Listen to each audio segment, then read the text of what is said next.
Professor António Nova, para já, cumpre agradecer-lhe esta disponibilidade de vir falar aqui com estes nossos amigos, estar neste momento a falar para aquilo que se convenciona chamar uma rede social. Costumamos dizer, e começamos já por aqui, que as redes sociais, mais do que uma moda, são um modo de mudar. O facto de vir aqui, sabendo que todos os olhos estão postos em si, numa altura que andamos todos à procura do caminho, veio aqui dizer-nos que é preciso treinar todos os dias, andamos todos à procura do como, e o professor veio também dizer que não sabe ainda como, mas que todos os dias veio dizer-nos que é preciso treinar, aprender a democracia. Em primeiro lugar, se gostou de estar aqui connosco, e em segundo, de facto, qual é o papel que cabe a cada um de nós nesse procurar o caminho que nos resta cumprir? Para descobrir abril. Foi um prazer estar aqui, não é? E foi um prazer participar neste encontro, tertúlia, e tentar encontrar-nos. Acho que temos muitas perguntas, estamos numa situação de grande impasse, de grandes dificuldades, de grandes angústias também, de sofrimento, de dor, e temos muitas perguntas e não temos ainda as respostas para essas perguntas. E o que eu procurei aqui foi tentar traçar o que podem ser respostas para o futuro da sociedade portuguesa, basicamente a partir da cultura, a partir do conhecimento e a partir de uma coisa que me preocupa imenso, que é o voltar a religar a economia com a sociedade e com a política. Nós não podemos ter uma economia a ser decidida num não lugar que nós não sabemos qual é, em decisões que nós não sabemos quem as toma, nem por que critérios, e termos a política num outro lugar. E elegemos pessoas, políticos, que depois, na prática, pouco poder têm, porque o poder está alguns noutros lugares. Eu creio que esse é o problema da sociedade portuguesa, como é das sociedades, de modo geral, em todo o mundo. E é essa reflexão, quando eu falo da democracia, que tem que ser feita. Como é que se reconstrói uma ideia de democracia, uma democracia que tem que ser feita na base, mas que tem que ter o controle e o poder para as decisões efetivas que existem nas sociedades. Doutor, tivemos entre nós o privilégio da presença do Dr. Mário Soares, digamos, foi seu convidado, seu de Mário Soares, numa iniciativa dele. Hoje esteve aqui para nosso consolo e nossa alegria. Quando lhe dissemos isso a semana passada, ele disse que esse é um tipo dos bons. Quando lhe dizíamos também que não há novas lideranças, que não há, ele dizia-nos que há gente boa. Não ignora que grande parte da sociedade política, os médias, tiveram aqui alguns jornalistas, têm os olhos postos em si e não renega que se calhar podem um destes dias vir a pedir-lhe algumas responsabilidades. Está preparado para isso? Eu sou um académico, sou um universitário, desempenhei as minhas funções como reitor até há 2 meses atrás. Nesse contexto e em defesa da instituição universitária, não propriamente em defesa da Universidade de Lisboa, mas em defesa da instituição universitária, tive que tomar certas posições. Creio que é muito importante que quem está dentro das instituições defenda as instituições, não pelas instituições concretas, pelos seus interesses mesquinhos ou corporativos, mas pelo interesse maior das instituições como a saúde, como a educação, como a universidade, como a cultura, etc. E nesse sentido, eu acho que quando nós falamos, não é, temos também a obrigação de ser coerentes com as palavras que dizemos. Não podemos dizer uma coisa, não é, e depois fazer de conta que não a dissemos ou não assumir essas responsabilidades. Agora, eu creio que o mais importante é que apareçam na sociedade portuguesa, não é, pessoas, que apareçam movimentos, que apareçam grupos, que apareçam alternativas e que elas tenham alguma capacidade de se organizarem. Creio que foi a questão que esteve no final deste debate, é como é que se organiza um conjunto de coisas que existem hoje na sociedade portuguesa e que estão ainda muito desligadas. Creio que isso é que é o mais importante para todos nós, não é?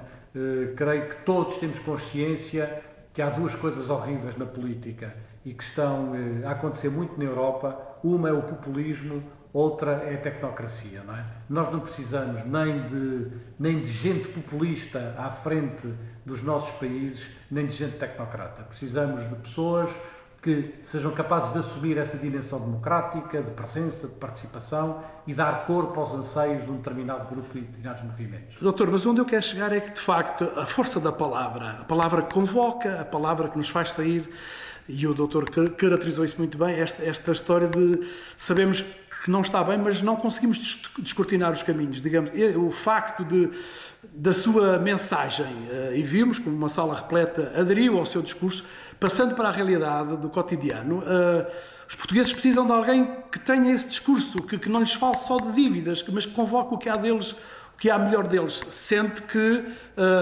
quando fala, e tem ido a vários lugares, vários fora, há um impacto e percebe que pode haver mais qualquer coisa que possa dar à sociedade portuguesa, e eu já lhe vou colocar a questão seguinte. Eu não pretendo nada para mim, não quero nada, não tenho nenhum projeto pessoal, a não ser projetos académicos, não é?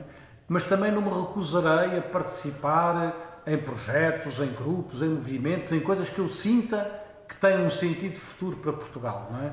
Estava aqui, o Rui Belo está aqui atrás de nós, não é? E não sei se é pela proximidade com o Rui Belo, veio-me à cabeça o Eugênio de Andrade e depois retiro daqui as conclusões que quiser, não é? Ele dizia, o Eugênio de Andrade dizia, a independência tem um preço, sempre o soube e nunca me recusei a pagá-lo, não é? E portanto eu acho que as coisas, a palavra tem um preço também, eu sempre o soube e também nunca me recusei a pagá-lo. E portanto na altura certa, nos momentos certos, eu julgo que as decisões terão que ser tomadas e não me recusarei a pagar os preços que for preciso pagar, num sentido ou noutro, pelas palavras que tenho dito e pela independência que tenho procurado ter. Então deixo-lhe mesmo o último desafio. Se estivesse em Belém, nas atuais circunstâncias, e tendo dito aqui que este governo, aliás o Dr. Mário de Soares disse aqui também, e o próprio Vasco Lourenço, pode-se já dizer tudo que esta gente já não se comove com nada, mas se estivesse em Belém, falo-ia comovê-los com alguma atitude, melhor dizendo, já teria posto fim a este estado de coisas? Eu julgo que sim, eu julgo que houve uma altura, não é?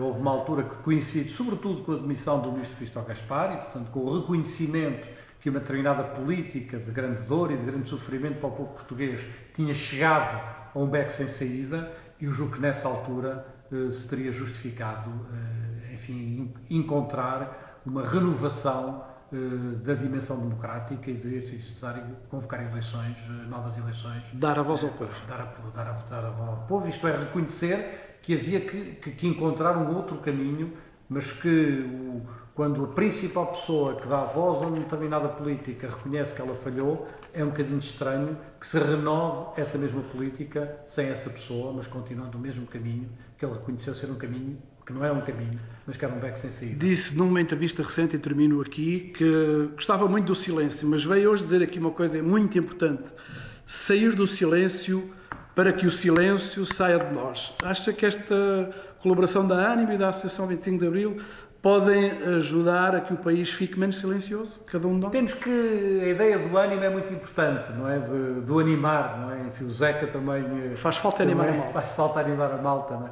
Eu julgo que é preciso, enfim, sair do silêncio para que o silêncio saia de nós. O silêncio no sentido de uma espécie de resignação, de não há nada a fazer, de todas as formas não há alternativa, de todas as formas isto tem que se pagar. Obviamente que tem que se pagar tudo, obviamente que as coisas têm que ser levadas, compromissos que são nossos, estão para cumprir, mas é evidente que eles não são para cumprir de uma maneira cega e da maneira que os outros que estão lá fora querem. Nós temos que ter a nossa própria palavra nisso, temos que construir os nossos próprios compromissos, a nossa própria maneira de construir as nossas alternativas, não é?